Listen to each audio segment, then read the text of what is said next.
আসসালামু আলাইকুম রহমতুল্লাহ। সম্মানিত ভিউয়ার্স, আশা করছি আল্লাহ সুবহানাহু ওয়া তাআলার রহমতে ভালো আছেন। আমি আজকে এপিসোডে আলোচনা করব আল্লাহ রাসূল সাল্লাল্লাহু আলাইহি ওয়াসাল্লামকে নিয়ে কটূক্তিকারীর বিধান। আপনারা সকলেই একটা বিষয় জানেন যে কোনো ব্যক্তি যদি চাঁদের গায়ে থুতু দিতে যায় তাহলে সেই থুতু কোথায় গিয়ে লাগবে। তার মানে আমি যদি এইভাবে করে থুতু দিই তাহলে সেই থুতুটা কোথায় লাগবে? আমার গায়ে লাগবে। আল্লাহ রাসূল সাল্লাল্লাহু আলাইহি ওয়াসাল্লাম হচ্ছেন এই পৃথিবীর একজন শ্রেষ্ঠ মানব, যেটা আল্লাহ সুবহানাহু ওয়া তাআলা ঘোষণা করে দিয়েছেন যে লাকাদ কানা লাকুম ফি রাসূলিল্লাহি উসওয়াতুন হাসানাহ। যদি তাই না হতেন তাহলে আল্লাহ সুবহানাহু ওয়া তাআলা এরকম কথা বলতেন না যে রাসূল সাল্লাল্লাহু আলাইহি ওয়াসাল্লামের আদর্শেই রয়েছে তোমাদের জন্য উত্তম নমুনা, তোমরা যেভাবেই চলবে সেভাবে চলতে পারবে না। শুধুমাত্র আল্লাহ রাসূল সাল্লাল্লাহু আলাইহি ওয়াসাল্লাম যেই পথে চলেছেন সেই পথে তোমাকে চলতে হবে, আর সেই পথে যদি তুমি চলতে পারো তাহলেই তুমি রাসূলের সঙ্গী হবে। আর রাসূল সাল্লাল্লাহু আলাইহি ওয়াসাল্লাম বলেছেন, মান তাসাব্বাহা বিকওমিন ফাহুয়া মিনহুম। যেই ব্যক্তি যার সাথে সাদৃশ্য রাখে, যেই কওমের সাথে সাদৃশ্য রাখে, তার সাথে তার হাসর নাসর হবে। আপনি যদি আল্লাহ রাসূল সাল্লাল্লাহু আলাইহি ওয়াসাল্লামকে ভালোবাসেন, আল্লাহ রাসূল সাল্লাল্লাহু আলাইহি ওয়াসাল্লামের দেখানো পথ পদ্ধতিতে অনুসরণ করেন, তবে আল্লাহ রাসূল সাল্লাল্লাহু আলাইহি ওয়াসাল্লামের সাথে আপনার আমার হাসর নাসর হবে। নচেত আমরা আল্লাহ রাসূল সাল্লাল্লাহু আলাইহি ওয়াসাল্লামের সাথে সহযোগী হতে পারবো না, তার সহচর্য হতে পারবো না। কিন্তু আজকে যারা আল্লাহ রাসূল সাল্লাল্লাহু আলাইহি ওয়াসাল্লামকে নিয়ে ব্যঙ্গ করছে, আল্লাহ রাসূল সাল্লাল্লাহু আলাইহি ওয়াসাল্লামকে নিয়ে বিভিন্ন বিষয় নিয়ে, আল্লাহ রাসূল সাল্লাল্লাহু আলাইহি ওয়াসাল্লামের বিভিন্ন বিষয় নিয়ে কটূক্তি করছে, তারা জানে না যে এই পৃথিবীর শ্রেষ্ঠ মানবকে, এই পৃথিবীতে যত বড় বড় লেখক রয়েছেন, বিশেষ করে দেখুন আপনারা 100 মনীষী দেখুন, 100 মনীষীর ভিতরে সর্বপ্রথম আল্লাহ রাসূল সাল্লাল্লাহু আলাইহি ওয়াসাল্লামের জীবনে নিয়ে আসতে বাধ্য হয়েছে। শুধু এমনিতেই নিয়ে আসেনি, বরং আল্লাহ রাসূল সাল্লাল্লাহু আলাইহি ওয়াসাল্লামের যে অবকাঠামো, আল্লাহ রাসূল সাল্লাল্লাহু আলাইহি ওয়াসাল্লামের যে চলাফেরা, আল্লাহ রাসূল সাল্লাল্লাহু আলাইহি ওয়াসাল্লাম যে চারিত্রিক বিষয়, এই সব কিছুর মাঝে যখন শ্রেষ্ঠত্ব প্রমাণ হয়েছে, তখনই তারা কেবল 1 নম্বরে আল্লাহ রাসূল সাল্লাল্লাহু আলাইহি ওয়াসাল্লামের জীবনে নিয়ে এসেছে। নচেত এই পৃথিবীতে তারা নিয়ে আসতো না, এত সহজেই তারা নিয়ে আসেনি। অনেক বড় বড় গবেষক যারা গবেষণা করতে গিয়ে ইসলাম গ্রহণ করতে বাধ্য হয়েছে। কিন্তু আপনি কি চিন্তা ভাবনা করছেন? আল্লাহ রাসূল সাল্লাল্লাহু আলাইহি ওয়াসাল্লামকে নিয়ে আজকে বিভিন্ন প্রকারের ছলনা করছে, বিভিন্ন প্রকারের কটূক্তি করছে, বিভিন্ন ব্যঙ্গ আকৃতি করছে, অথচ আমার আপনার গায়ে লাগছে না। অথচ যেই মানুষটা দেখানো পথ ও পদ্ধতি দিয়ে যদি আমরা না চলি তাহলে আমরা জান্নাত পাবো না, কিন্তু আমরা এই বিষয়টি খেয়াল করছি না। আজকে যারা এই পৃথিবীতে নূপুর শর্মা সহ বিজেপির নেতার মতো আল্লাহ রাসূল সাল্লাল্লাহু আলাইহি ওয়াসাল্লামের পারিবারিক বিষয় সহ সবকিছু নিয়ে যারা বিদ্রুপ করছে, যারা ঠাট্টা করছে, যারা মস্করা করছে, তাদের পরিণতিটা কি হতে পারে আজকে দেখুন। আমরা এই ছোট্ট ভিডিওটাতে দেখি একজন ওয়াটওয়ালা পর্যন্ত তাকে লাঞ্ছিত করতে করতে করতে যাচ্ছে, আর কতগুলো তার বিরুদ্ধে তো হিন্দুরাই বক্তব্য পেশ করেছে, সেটা আপনারা ভালো করেই জানেন। তো চলুন আমরা দুইটা ভিডিও সংক্ষিপ্ত আকারে দেখে নিই।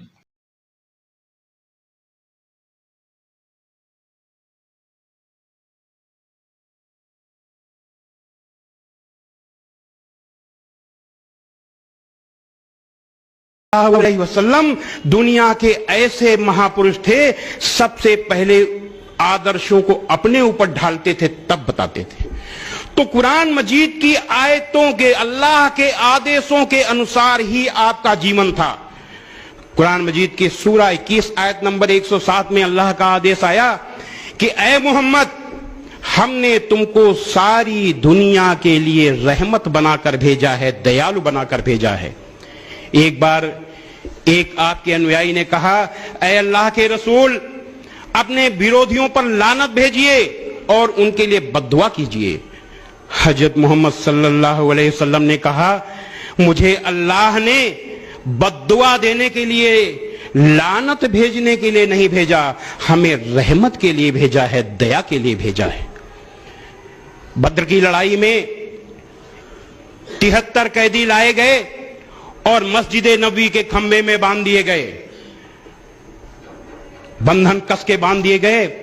एक आपके अनुयायी देर रात में उठे, उन्होंने देखा कि हजरत मोहम्मद सल्लल्लाहु अलैहि वसल्लम मस्जिद नबी में बड़ी बेचैनी से टहल रहे हैं। उन्होंने कहा कि ए अल्लाह के रसूल, आपने आराम नहीं फरमाया। आपने कहा कि मुझे इन कैदियों की तकलीफ देखी नहीं जा रही, ये नहीं सो पा रहे तो मैं कैसे सो सकता हूं। ऐसे थे रहमत, ऐसी ऐसी थी रहमत आपकी, ऐसे दयालु थे हजरत मोहम्मद सल्लल्लाहु अलैहि वसल्लम। ये दयालुता का नमूना जो दुश्मन को भी तकलीफ सहन नहीं कर सकता हो, वो इंसान दुनिया में ऐसा कोई इंसान नहीं था हजरत मोहम्मद सल्लल्लाहु अलैहि वसल्लम के सिवा। कुरान मजीद की सूरा 7 आयत नंबर 199 में अल्लाह का हुक्म है कि ए मोहम्मद, माफी का तरीका अपनाओ और भलाई का हुक्म देते रहो और अज्ञानियों से किनारा कर लो। हजरत मोहम्मद सल्लल्लाहु अलैहि वसल्लम एक ही शब्द जानते थे, माफी माफी। সম্মানিত ভিউয়ার্স, আপনারা দেখলেন তাদের পরিণতি এই দুনিয়াতেই। তাহলে আল্লাহ রাসূল সাল্লাল্লাহু আলাইহি সাল্লামকে যারা কটূক্তি করছে, পরবর্তীতে আল্লাহ সুবহানাহু ওয়া তাআলার কাছে গিয়ে তাদের পরিণতিটা কি হবে দেখুন। আল্লাহ সুবহানাহু ওয়া তাআলা তাদের হুঁশিয়ারি করে বলে দিয়েছেন, আল্লাহ সুবহানাহু ওয়া তাআলা সূরা মায়েদা 33 নম্বর আয়াতের মধ্যে, ইন্নামা জাযাউল লাযীনা ইউহারিবুনা আল্লাহ ওয়া রাসূলাহু ওয়া ইয়াসআউনা ফিল আরদি ফাসাদান আন ইউকাত্তালু আও ইউসাল্লাবু আও তুকাত্তা আইদিহিম ওয়া আরজুলাহুম মিন খিলাফ আও ইউনফাউ মিনাল আরদি যালিকা লাহুম খিজুন ফিদ দুনিয়া ওয়া লাহুম ফিল আখিরাতি আযাবুন আযীম। আল্লাহ সুবহানাহু ওয়া তাআলা খুব কঠিন ভাবে হুঁশিয়ারি করে দিয়েছেন যে তাদের এই পরিণতিটা কি হবে যারা আল্লাহ রাসূল সাল্লাল্লাহু আলাইহি ওয়াসাল্লামকে নিয়ে, আল্লাহ সুবহানাহু ওয়া তাআলাকে নিয়ে কটূক্তি করবে, কুধারণা করবে। আল্লাহ সুবহানাহু ওয়া তাআলা বলছেন, ইন্নামা জাযাউল লাযীনা ইউহারিবুনা আল্লাহ ওয়া রাসূলাহু, যারা আল্লাহ এবং তার রাসূলের বিরুদ্ধে যুদ্ধ করতে চায়, ওয়া ইয়াসআউনা ফিল আরদি ফাসাদান, জমিনে হট্টগোল ফাসাদ সৃষ্টি করতে চায়, আন ইউকাত্তালু আও ইউসাল্লাবু, তাদেরকে হত্যা করা হবে অথবা তাদেরকে সলিতে ঝোলানো হবে, আও তুকাত্তা আইদিহিম ওয়া আরজুলাহুম মিন খিলাফ, অথবা তাদের ডান হাত বাম পা ডান হাত এইভাবে বিপরীত করে হাত পা কেটে দেওয়া হবে, আও ইনফাউ মিনাল আরদি, অথবা তাদেরকে জমিন থেকে বিতাড়িত করে দেওয়া হবে, যালিকা লাহুম খিজুন ফিদ দুনিয়া, আর এটাই হচ্ছে তাদের দুনিয়ার শাস্তি, ওয়া লাহুম ফিল আখিরাতি আযাবুন আযীম, আর পরকালে তো রয়েছে তার জন্য মহা শাস্তি, কঠিন শাস্তি, লাঞ্ছনাদায়ক শাস্তি। তাহলে দেখুন, এই পৃথিবীতে যারা আজকে বিভিন্নভাবে আল্লাহ এবং তার রাসূলকে নিয়ে কটূক্তি করছে, আল্লাহ সুবহানাহু ওয়া তাআলার বিরুদ্ধাচরণ করছে, রাসূলের বিরুদ্ধাচরণ করছে, তাদের পরিণতিটা আজ কি হতে পারে একটু চিন্তা ভাবনা করুন। আপনি কার গায়ে হাত দিতে যাচ্ছেন? আমি প্রথমে একটা কথা বলেছি, চাঁদের গায়ে থুথু দিলে চাঁদে গিয়ে পৌঁছবে না, বরঞ্চ ওই থুথুটা নিজের গায়ে এসে পড়বে। আপনি কাকে থুথু দিতে গেছেন? আপনি কার বিরুদ্ধে কথা বলতে গেছেন? আপনি নিজে চিন্তা ভাবনা করেছেন যে আমি কোন মানবের বিরুদ্ধে কথা বলছি? যেই মানবের দেখানো পথ পদ্ধতি অনুসরণ করা তোমার জন্য আবশ্যক, অথচ তুমি আল্লাহ রাসূল সাল্লাল্লাহু আলাইহি সাল্লামকে নিয়ে কটূক্তি করছো। আল্লাহ রাসূল সাল্লাল্লাহু আলাইহি ওয়াসাল্লাম এই পৃথিবীতে যত কাজ করেছেন, প্রত্যেকটা কাজই হচ্ছে আল্লাহ রাসূল সাল্লাল্লাহু আলাইহি সাল্লামের সেই আল্লাহ সুবহানাহু ওয়া তাআলার পক্ষ থেকে নির্দেশিত কাজ। তিনি নিজের পক্ষ থেকে কোনো কিছু করেননি। আল্লাহ রাসূল সাল্লাল্লাহু আলাইহি সাল্লামকে আল্লাহ সুবহানাহু ওয়া তাআলা হুঁশিয়ারি করে বলে দিয়েছেন যে তুমি যদি তোমার নিজের মন গড়া কোনো কথা বলো, তাহলে আমি তোমার গর্দানকে কেটে ফেলবো বা কেটে ফেলতাম। হিসাব করছেন? আপনি চিন্তা ভাবনা করছেন? আল্লাহ রাসূল সাল্লাল্লাহু আলাইহি ওয়াসাল্লাম এটা জাতির শ্রেষ্ঠ সন্তান। এই পৃথিবীতে তার আগেও এরকম কোনো লোক আসে নাই, আর তার পরবর্তীতেও এরকম কোনো লোক এই পৃথিবীতে আসবে না, আল্লাহ সুবহানাহু ওয়া তাআলা প্রেরণ করবেন না। তাহলে তার দেখানো পদ্ধতি তোমার জন্য আবশ্যক। তুমি সাবধান হও, তুমি ইসলামের পথে চলে এসো। হিন্দা ছিল আল্লাহ রাসূল সাল্লাল্লাহু আলাইহি সাল্লামের এক সময় সবচেয়ে ঘৃণিত একজন মহিলা, অথচ সে আল্লাহ রাসূল সাল্লাল্লাহু আলাইহি সাল্লামের কাছে ইসলাম গ্রহণ করেছিল। আল্লাহ রাসূলের কাছে ইসলাম গ্রহণ করেছিল।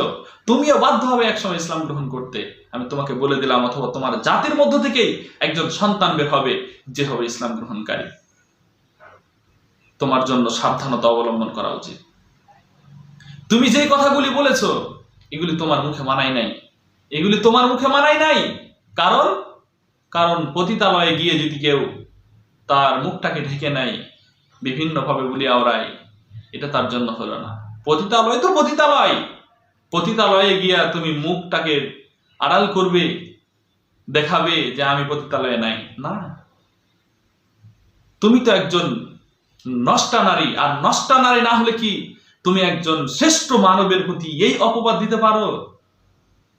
এই জন্য সম্মানিত ভিউয়ার্স, আমরা আল্লাহ সুবহানাহু ওয়া তাআলার নির্দেশিত পন্থায় আল্লাহ রাসূল সাল্লাল্লাহু আলাইহি ওয়াসাল্লামের পথ পদ্ধতি অনুসরণ করি, নচেত আল্লাহ সুবহানাহু ওয়া তাআলা আমাদেরকে সেই শাস্তি দিবেন, যেমনটি আল্লাহ সুবহানাহু ওয়া তাআলা বলছেন, ইন্নাল্লাযীনা ইউযুনাল্লাহা ওয়া রাসূলাহু, যে ব্যক্তি আল্লাহ এবং তার রাসূলকে কষ্ট দেয়, লাআনাহুমুল্লাহু ফিদ দুনিয়া ওয়াল আখিরাহ, এই দুনিয়া এবং আখিরাতে তাদের জন্য রয়েছে লাঞ্ছনা, তাদের জন্য রয়েছে অপমান, তাদের জন্য রয়েছে অপদস্থতা, ওয়া আ'আদ্দা লাহুম আযাবাম মুহিনা, এবং তাদের জন্য আল্লাহ সুবহানাহু ওয়া তাআলা যন্ত্রণাদায়ক কঠিন শাস্তি প্রস্তুত করে রেখেছেন। তাহলে আমাদের জন্য উচিত হচ্ছে আল্লাহ সুবহানাহু ওয়া তাআলা দেখানো পথ পদ্ধতি অনুসরণ করে রাসূল সাল্লাল্লাহু আলাইহি ওয়াসাল্লামের ভালোবাসা অর্জন করা, তবেই আমরা জান্নাত পাবো। তো ভিউয়ার্স, আজকে আমরা এই এপিসোডে শুধুমাত্র আল্লাহ রাসূল সাল্লাল্লাহু আলাইহি ওয়াসাল্লামকে নিয়ে যারা ব্যঙ্গ করছে তাদের জন্য প্রতিবাদ করলাম। আপনারাও প্রতিবাদ করুন, আপনারা লেখনের মাধ্যমে প্রতিবাদ করুন, অথবা ভিডিওর মাধ্যমে প্রতিবাদ করুন, অথবা বিভিন্ন যে আরো ইস্যুগুলো রয়েছে এগুলি নিয়েও প্রতিবাদের সম্মুখীন হন। তবেই আজকে যারা জালিম, আজকে যারা আল্লাহ এবং তার রাসূলকে নিয়ে এভাবে কটূক্তি করার সাহস পাচ্ছে, তারা আগামীতে আর এই কটূক্তি করার সাহস পাবে না। ধন্যবাদ সকলকে ভিডিওটি দেখার জন্য, অন্যদের কাছেও শেয়ার করার জন্য অনুরোধ করছি, এবং আমাদের এই চ্যানেলটি সাবস্ক্রাইব করুন, আমাদের ফেসবুক পেজটি ফলো করুন, আমাদের সাথেই থাকুন, আমাদের ভিডিওগুলো শেয়ার করুন, জাতির সামনে উপস্থাপন করুন। আসসালামু আলাইকুম ওয়া রাহমাতুল্লাহ।